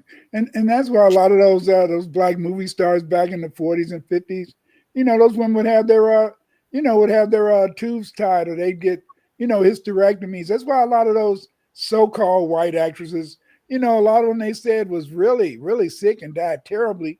But that's because they was trying to make sure that black baby wasn't born. To show who they really was. Right. And see, but scholarship takes money, because it takes money to be able to do those things. But like I said, by me being in Chicago and having a wife that said, "Go ahead on out there, you can do it," and by having a wife always saying that I could do this or do that, then it made me become bold. She had a dream one day, and when she woke up, we used to talk about dreams all the time. I said, "What was your dream?" And she said, all I remember is the words, "Education is good, boldness is better." So I tried to make that my mantra, and I tried to make that the mantra of my children. I used to tell them, you have to always say education is good, boldness is better, because it doesn't matter how much education you have if you're not bold enough to take that step one step further, see. But you had to do it within reason. As I told you before, I made a lot of people my enemy, not because I was their enemy, but because I was young and I felt that scholarship was the way of the world, you see. And so then by me writing articles and publishing articles in my 20s, that made them jealous. And I'm not saying it was right to be jealous, but they were jealous because they wasn't accomplishing anything, but they were supposed to be the black authorities. They were the black authority. Yes, Asa Hilliard, the rest of them. Asa Hilliard, Ira Carruthers, Anderson, all those people. They're supposed to have been the people, and they got their biggest disciples at Howard University now. He does a program with Karen Hunter, and he's their biggest disciple. See, and so then I know that he wouldn't like me, because all of the people that made him who he was, they hated me, and they just hated me because the fact is that I believed in scholarship. I believed in research. I believed in a sense as being able to do the best that you could be, That's that will make you enemies, because I find that being a person who's competitive but not wanting to be a person who, you've seen Bruce Leroy, what's that movie called? The Last Dragon? Is that what it's called? Yeah. The Last Dragon? All right, so Shonuff, right? Yeah. He's Shonuff, right? And I mean, when you the baddest out here, you can, right? Up until you find out that you're not. And then things. But I find that the grocery store has like 50 different types of bread. This is how I think about it. And the world is just a big ass grocery store. And it's a bunch of consumers out here. So you got stuff. You want to sell your stuff. Products, services, whatever. People are going to buy it. If you have it in a place where people know about you or can find you or whatever. We have an issue there because we don't have resources. So marketing and placing our product or service in an area that makes sense doesn't happen all the time. But then we finally get there. And it's like, well, people who made it there, they don't necessarily like that you found your way there. They had to get there doing all sorts of different things. And maybe you didn't have to compromise yourself to do that. Maybe they feel some kind of way about the fact that they had to sell their soul to get to the next step. Right. There's a lot of different reasons for why someone doesn't want you there, even though they talk about wanting you there. And to me, it's, I saw a tweet about Black excellence and how it was co-opted for, or it was Black empowerment. Now it's Black excellence, and all of it is a big ass scam. And it's like, yeah, that's the boule of empowerment. There are people who know better, should do better, talk about doing better, and are doing the exact opposite. They don't want you to be competitive. They really don't want you to get reparations. I mean, they want reparations or money if they're owed, even if they're not owed, but they really don't want you to have it because they really like being that Negro. Negro. They like it. And it's going to be very strange for a lot of you guys, because people that we're talking about, you would think that because of their scholarship, because of their supposed academia, that they would want us to have more. But a lot of these people want us to share. It's very tricky. Delineation changed a lot of things because it meant that, yeah, we can look alike, but it doesn't mean that you are owed to the food in my pot. Now, I might decide to share it with you, or I might say no. And you're not allowed to feel any kind of way about it. But then there's a lot of people out here who feel some kind of way about us deciding to say no, even though all these years we've been saying, sure, yeah, whatever, not even looking, not even paying attention. But people are abusing the friendship or the love, and we are loving people who don't love themselves. And that too is suicidal, because you can't want it more than anybody else. I tell that to my students all the time. I was already in the 3rd grade and the 4th grade and the 5th grade and all these grades. Y'all are the ones who have to want this. And if you don't want it, well, that's something we can talk about. But since y'all don't want to have that conversation where you want it, you're just going to have to do the things, practice and study and, do the things you don't like to do so that you can get better.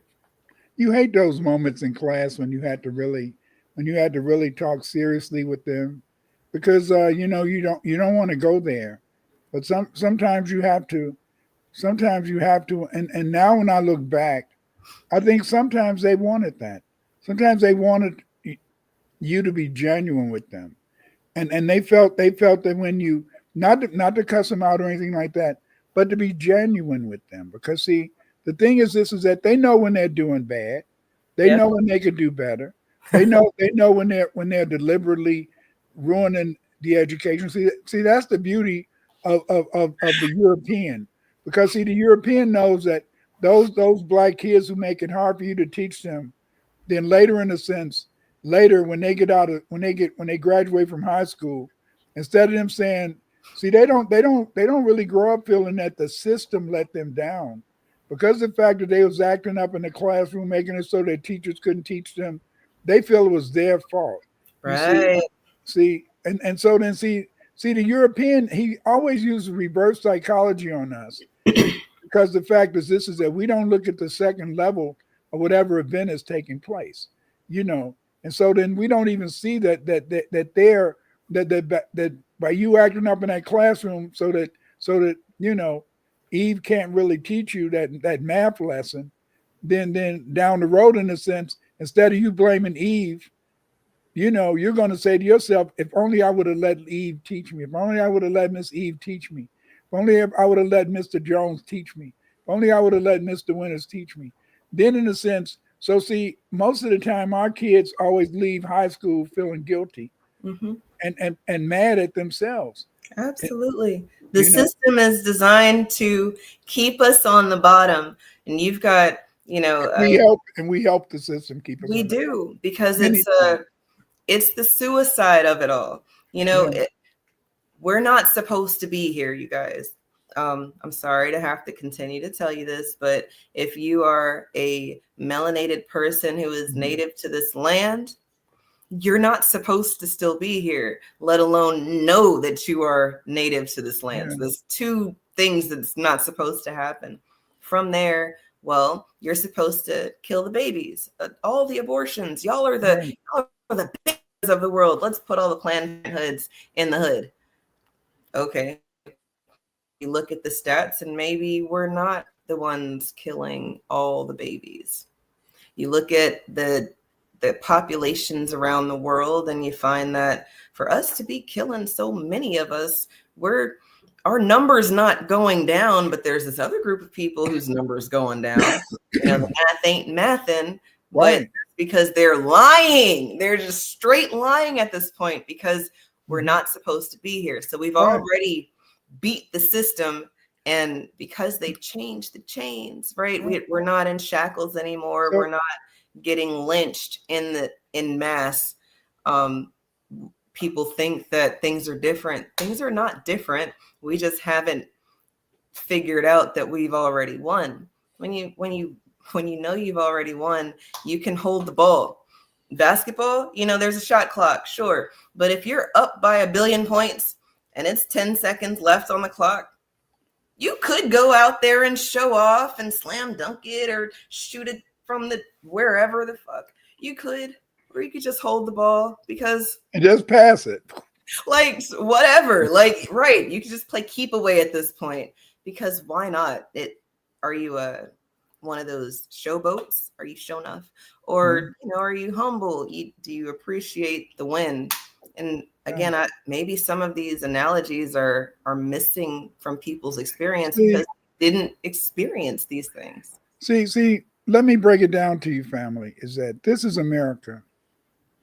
We have Latinos, we have non-Hispanic whites, and we have whites, and then we have blacks. There's more black people in this country. There's more black people. They only count what, 2/3 of us or 3/5 of us. So when you look at it, it's more of us here. You don't even have to, in a sense. A lot of people say, Dr. Wins, why do you keep saying that ish? Damn, just go to the south side of Chicago. You got 1 million niggas you have 1 million, you have 1 million foundational Black Americans living in Chicago, and you only have 200,000 in Wyoming, another 200,000 in Montana, 100,000 here. Damn, the south side of Chicago destroys all of y'all. So get out of here. Right. Get out of here. Do you, family, do you really think if we were a minority that we would still exist? Hell no. You show me a land where black people were a minority, where white people live, that those black people are still there. Nada. Right. Nada. They're not there. Nope. They're not there because they killed them off. Mm-hmm. You see, they killed them off. And so then the thing is but that's not my concern, because my concern is not that. My concern at this point in time is, as a scholar, be a real scholar. As a scholar, do the research. Help your people to find a way to be successful. If you're a teacher, I used to be really mad at a lot of black teachers. They grew up in Chicago in the projects, and then they're acting scared of the damn kids. What you scared of that damn kid for? You used to gang bang yourself. How you know, Clyde? Who told you? I know. I can look at the way you act that you's a gang banger. I can see how you walk, how you carry yourself, girl. You's a gang bang. Well, I'm not there now. I'm more sophisticated. Just because you became an AKA, that don't mean ish. And look, for what it's worth, being real with your students will go a lot further than trying to act like you can't get your shirt dirty today. That's type right. of thing. But again, a lot of people out here who are teaching are not supposed to be teachers. They just really enjoy being off in the summertime and having girls trips and really they like keeping niggas down. If you are a Black woman principal or vice principal, I would say that you enjoy your position of power in a way that's self-deprecating, because your school is probably not doing the things that they need to be doing for your population. And they say that, oh, well, we can't put ourselves first. Bull spit. If there was a Latino principal, a Hispanic principal, vice principal, you bet your ass that they have all sorts of programs and set-asides for their culture-specific students. This whole thing about Black kids can't pass tests, that's because, dummy, you got to give them practice. If they practice, they'll pass the damn test. And but you got these Black principals. My principal, Miss Ella, she died. And then when she died, I got these other principals coming in. And then they said, Dr. Winters, will you stop it? I said, well, it's time that we start getting the kids prepared for the district test. Dr. Winters, will you just be quiet? I said, we got all these books over there. I had one principal, she took all the practice books, hundreds of practice books, and threw them away. Just to spite me. And then years later, she comes talking about, can I be your Facebook friend? Said, I wish I could slap your ass. and I don't even like to Facebook hit needs them. a smack the shit out of you button, because what Yeah. the hell? Why don't you suggest that? They do. They do need a. They got I like that. I like that button. It's like I need to slap the shit out of this person. People we think you know. Yeah, I remember that. Yeah, you know. But again, we've That's talked crazy, a lot. Dr. Winters, because I think the only reason that the school, I teach at a private school now, so we don't have to worry about standardized district testing until they get to high school, and I don't teach high school. So in the primary and up until high school grades, at the school that I used to teach at, I think the only reason they were cool with the things that you just said you do is because all of our kids weren't Black. Because if they were all Black, they probably would have been the same type of retarded. But you know, this is the thing that got me is that why is it that at the white schools, the white principals and administrators, they know to prepare their kids for the upcoming district and state tests, and yet the Black principals refuse to do that. I cannot understand that. I don't know if maybe it's because they were oath takers. You know, that's what Sandra always called them, the oath takers, you know, AKA Delta, all that. Look, I mean, I would agree with the thought that there is a set aside, the way that your school is supposed to be funded based on your testing and accreditation and all this shit. And the fact that most of the schools in our country are not accredited because the students are not passing the test. They said no child left behind. And really, they just meant your child will get left behind in the grand scheme of the world, because everybody else is going to be thinking about things that we're not thinking about. And if you're a Black parent, unfortunately, you don't have the time to put your kid in extra shit. You was just like, oh, I put them in school. They got sports. They got shit. I hope they figure it out. Yeah. But the biggest thing now is that a lot of kids today, they haven't recovered from that you know, some people predicted it. They haven't recovered from the pandemic and being isolated. A lot of kids today are afraid to be around other kids, you know, because of the pandemic. But we're going too far. We got to end this. We'll be going into it's almost 11 o'clock your time. Wait. Look, what you just said is a hell of a point. The pandemic fucked up a lot of people, and not just children, because you have to think about this, y'all. Some of these children are not children anymore. They're adults now. And the fact that they missed some very important years, developmental years. If they were in school, you wanted them to have these fellowship experiences with other people. If you have them in homeschool or whatever, you were already ready for doing extra stuff. But all of the people who were not ready, they didn't have a plan for the pandemic, you got left behind. And then in college, you got grown ass people playing the sports with the babies out of high school. Yeah. Like, think about it. Like 220-pound, 25-year-old who missed their chance, but because of the pandemic, they get set aside. I heard them talking about it at Colorado. Some of the players are 26, 25. That's and, crazy. You know, and they're graduating this year. But they're 25, 26, and the average kid, the average person, you when you graduated from college, it was 21 to 22. 21, 22. Yeah. If you were a super senior, 23. People were not in college forever. Yeah. And then some of these contact sports, you got to think about the fact that you're not in your prime anymore, buddy. Like, you're going to go out there and tear something. Done. Or you can go out here and hurt one of these little kids because they don't have, like, y'all saw Caitlin Clark in the WNBA? She looked like a little thing on her team. She's just a little tiny thing. And all these big women who were just all around her. And I know, point guards are supposed to be smaller or whatever, but I'm just saying the dynamics of what people earn, what people are getting, what people are given right now, it's insane. And I my hat's off to you for doing the work before you had the letters behind your name, because that means that it was important enough to you to do it. There's people out here now that do that stuff too, but they don't get the recognition. But the thing is this is that I didn't know that I shouldn't have done it. If I had to do it all over again, I would do it. But you know, I could take it because I'm a loner. Most people aren't loners, Eve. I'm a loner, so I could take it. But see, the thing is this is that.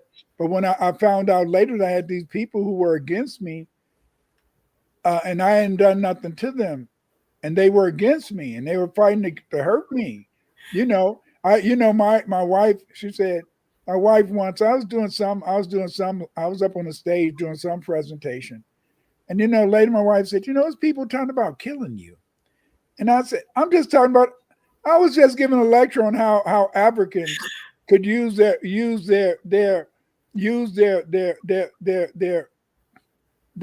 traditional, planting methods to improve, the outcome of their crops and things like that. And my wife said those people was talking about they wish they could kill you, and I said, damn, I don't know. So see, I had to believe in God, Eve, because I know too many people wanted to kill me, and look, I talked to you about this before. Yeah. For you to be so innocent in thinking that the information was just information, that it wasn't something that people would want to harm you over. I'm going to tell you this. Number 2, our oldest boy, who just turned 10, he was reading one of your articles the other day. And prior to reading your article, if you had asked him what a caveman was, he would have pointed to something like Croods, which is a caveman white people show, or like Flintstones. He read your article, and I had him highlighting the words he didn't know, because I'm not going to sit here and act like my 10-year-old's seen some of these words, because I know he hasn't. Don't do that to your kids. But he can try to understand with context clues what. I asked him what he read. He said, well, it seems like the Neanderthals, they say that they're white, but they're not white. And I'm like, I said, you got all that? He's like, yeah. He's like, these are the words I don't know. But yeah, I think that he's saying that the Neanderthals are not white. And I said, I think that he is saying that the Neanderthals aren't white. And I asked him if it sounded like you were just making stuff up, or if you had some sort of grounding. And he said, I don't know what these words mean, but it seems like there's some math involved. And I don't know. I wonder if people are pushing their children to think. I'm not trying to tell him what to think. I just want him to think. And well, sometimes they have thoughts, and we can have the thought together, because some of those words I hadn't seen before. So he's going to ask me, and I can't be mad at him for asking me a question that I should know, because I did give him the article to read. Right? People getting mad at people for wanting to know more. Maybe they're just mad that they didn't want to know more. But like that's why I really liked Common Core teaching methods and the Socratic method in terms of getting kids to think. I'm a cognitivist. Above all, as a psychologist, I'm a cognitivist. I believe in the senses that every kid can learn, and that all you have to do is teach them a strategy. And if they practice the strategy, they can learn, and they can be productive, And then, but see, what the thing is, this is that I don't know if you can. I even believe. Yeah, I do believe. I believe you can even teach kids to be competitive. You see, because I remember back in the day when and we used to be trying to. We used to go downstate my school, and we would dominate. We would dominate these academic exercises. We would always come back, number one. And so then me and Mr. Zawacki, he was a white guy, and he was also working with the kids too. And then some of the women, we would say, well, we want the kids to have a kick-ass attitude. No, Mr. Winters, You can't say kick-ass attitude. I said, that's what you want your kids to have when they're competing with other people from other schools. You want them to have a kick-ass attitude. That no, don't say that, Mr. Winters. You know, I mean, these are black women and stuff. Say, don't say that. Don't say that. No, you want your kids to kick ass, and I am so ashamed. I'm so ashamed of all the you know, AKAs, academic alpha kappa alpha sisters who run these education districts, right, who refuse to make their teachers always prepare their kids for the statewide and district tests. That's all the white people do at the white schools. Right. That's why the white school kids pass. Our schools fail because these people think that you don't have to take time out to get them prepared. Anybody that's taking a test, that's the whole thing about taking a test. Don't you prepare?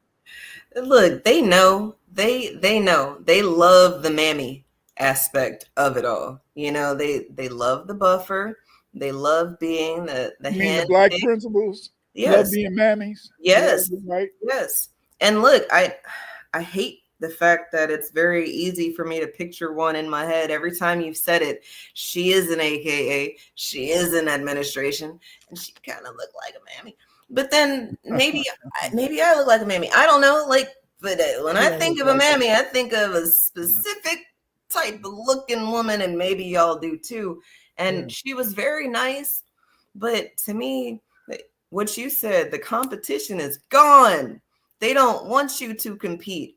And when she would have these little glitch moments where she wants to be like, she wants it, it's like they would smack her in her place, and she's like, oh shit, let me not do that. and I hated that for her, because I'm like, damn, I've seen your glitch. Yeah, I've seen it. That spark that is something. You really need to ride that a little bit harder, and you got the power to do it. What's up? See, just like look. Let's take Chicago. Here you got the black mayor. The black mayor want to get the education system going, and then you got this Latino superintendent of schools.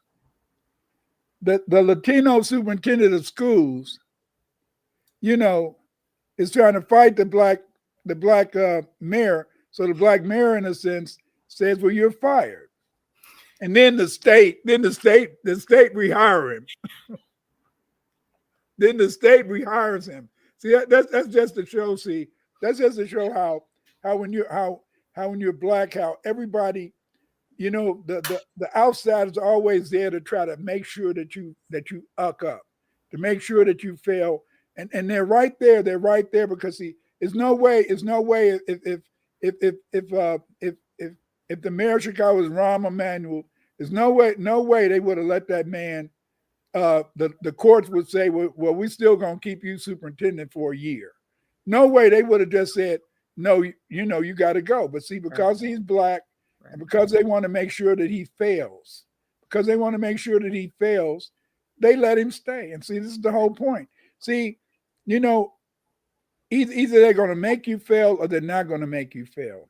But again, thank you for bringing up this topic of scholarship. I don't know if you guys got anything out of this discussion, but you know, hey, you're laughing. What's Hey, look, y'all might not get anything out of our conversation, but I always get something out of our conversation. And, you know, I know sometimes it's a little hard to digest because you didn't want to have this thought.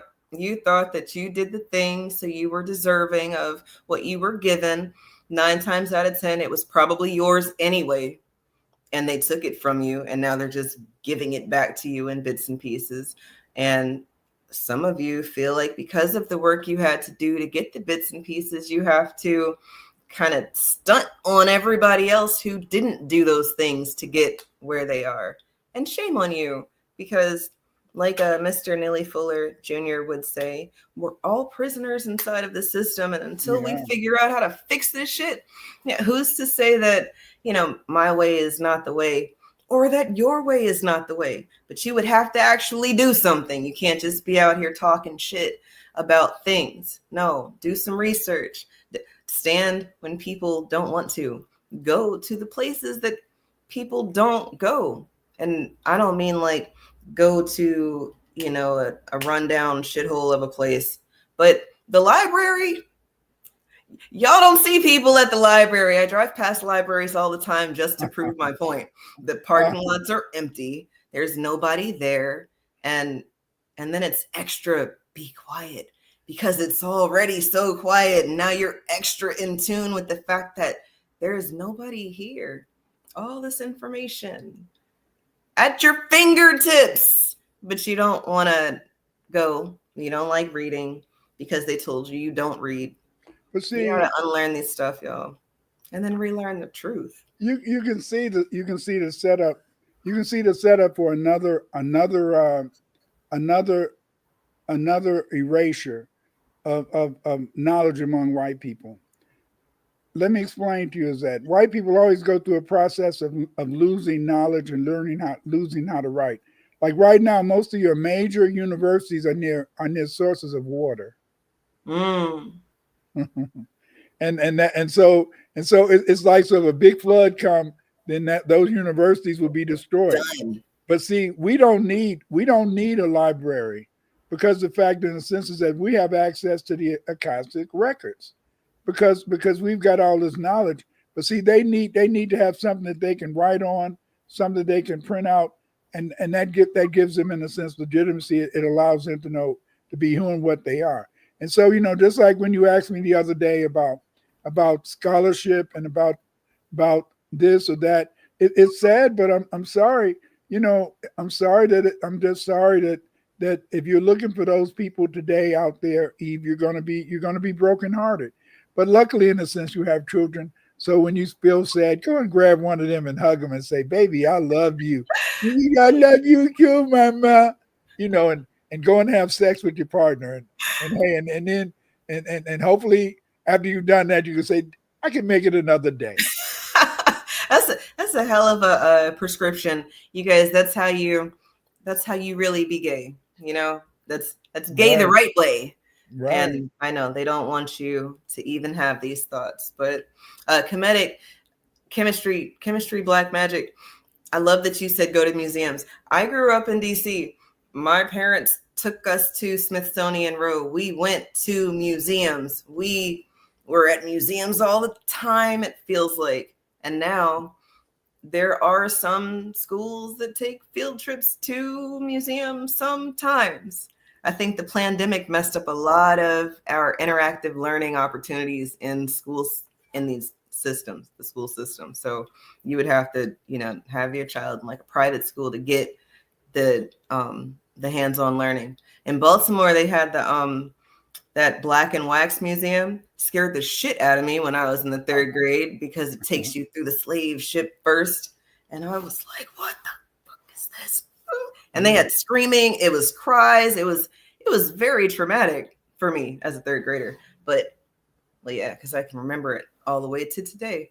But yeah, no, museums for sure. Because then you can kind of see the things that they couldn't whitewash. They can whitewash it on the little plaque on the outside of, you know, this artifact was given to the such and such by the such and such. And then you go with a person like Dr. Winters, and he's like, I don't know. Maybe they're missing out this key detail about, I don't know, the Black Europeans brought it with them. So, you know, gifted to somebody, sure, that's a more recent history of this artifact, but maybe it's a little deeper. Maybe, you know, I don't know. Ask questions, you guys. I'm sorry to snowball off into a bunch of different topics, but I don't want people to lose my one main point, which is you don't have to be an academic to have or want or need or love scholarship. But you do have to want it. You do have to be humble to know that you're not it. And then, well, and don't be disappointed. Don't be disappointed when your heroes have you know, feet of clay. Don't be disappointed, because see, there's not many people that can take being out of work, or there's not many people who can really do these things. Because I'll never forget when I had to talk to one of my colleagues at Governor State University, and I had this girl, a white girl too, and she had took my research class, and she asked me to be in this meeting with her and this black professor, and I should have said I don't have time, but I can't be there. I got to do something else. And then she said, well, I did this and that, and she showed how she had worked out this problem for a master's thesis, and she demonstrated it was everything that I had taught her. And she said, "Now, Dr. Winters, isn't that right?" And then I had to look at the brother, and I had to look at her, and I just said, "You were right." And a couple of years later, I wasn't at Governor State University anymore. But the thing is this: is that you have to live by truth. But living by truth is very hard. I was thinking today. I was thinking about my mother-in-law, and my mother-in-law. When I was younger, I really didn't believe you should lie. I didn't believe in a lie, and and I was up in my 30s, and my mother-in-law said, "You're gonna lie one day. You're gonna lie one day," and I said, "But you shouldn't lie." And that was just the way I didn't believe in lying. Well, you shouldn't lie, but you have to lie when you black. Sooner or later, you got to lie to survive, or you got to lie to protect somebody you love. Hell yeah! Some people lied just to get home, and that's crazy that we've had to have these experiences. Your white partner is not gonna have that experience.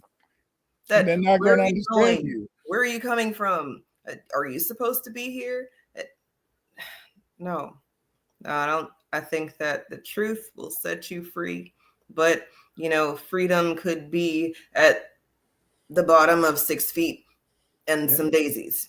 So gotta be careful. or they can. Do you know they can kill you? They can kill you without even making you 6 feet under, because they can just deny you being able to get the truth out. That's what I love about today and social media, Facebook, YouTube. A lot of times you can get out information in the past nobody would know. Nobody would know about these things. I'll never forget. I loved it after the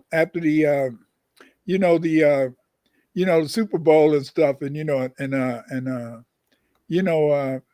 all these brothers were talking about what was on. I didn't even see the shit. I lost my black card, and they was talking about the symbolism in it, and I said, "Damn, hell, I didn't see all that stuff."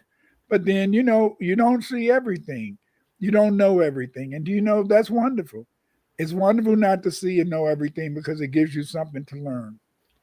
Very true. Very true. Yeah. I love that. Thank y'all for joining us tonight for this reality check. Take care. See y'all next week. Right. Bye-bye.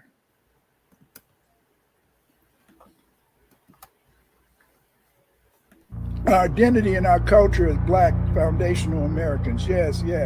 Wars between Black Indians and whites were manufactured to produce Black slaves for whites.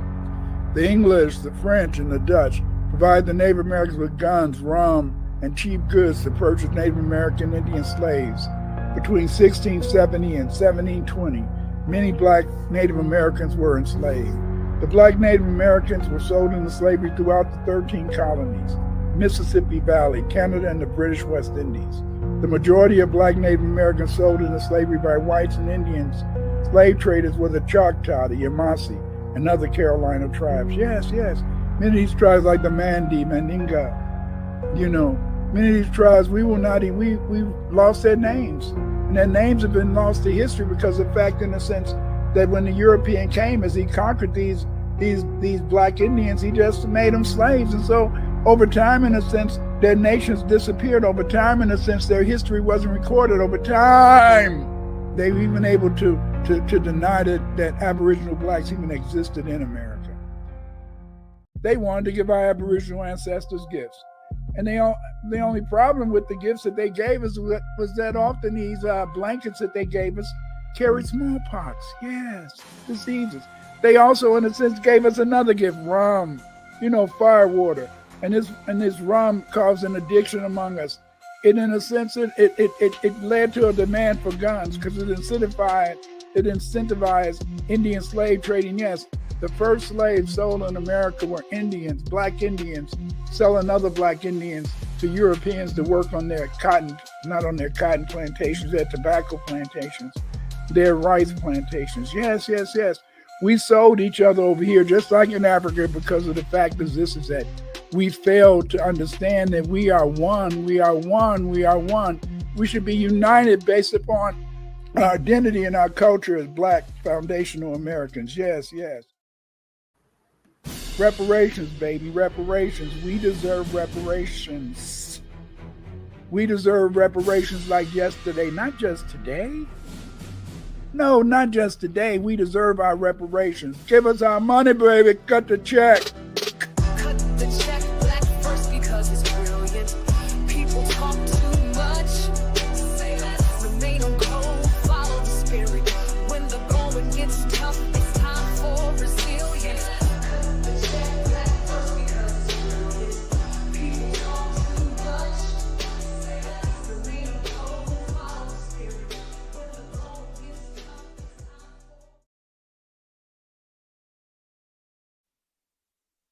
The only thing that can save you is be one, be one, be one.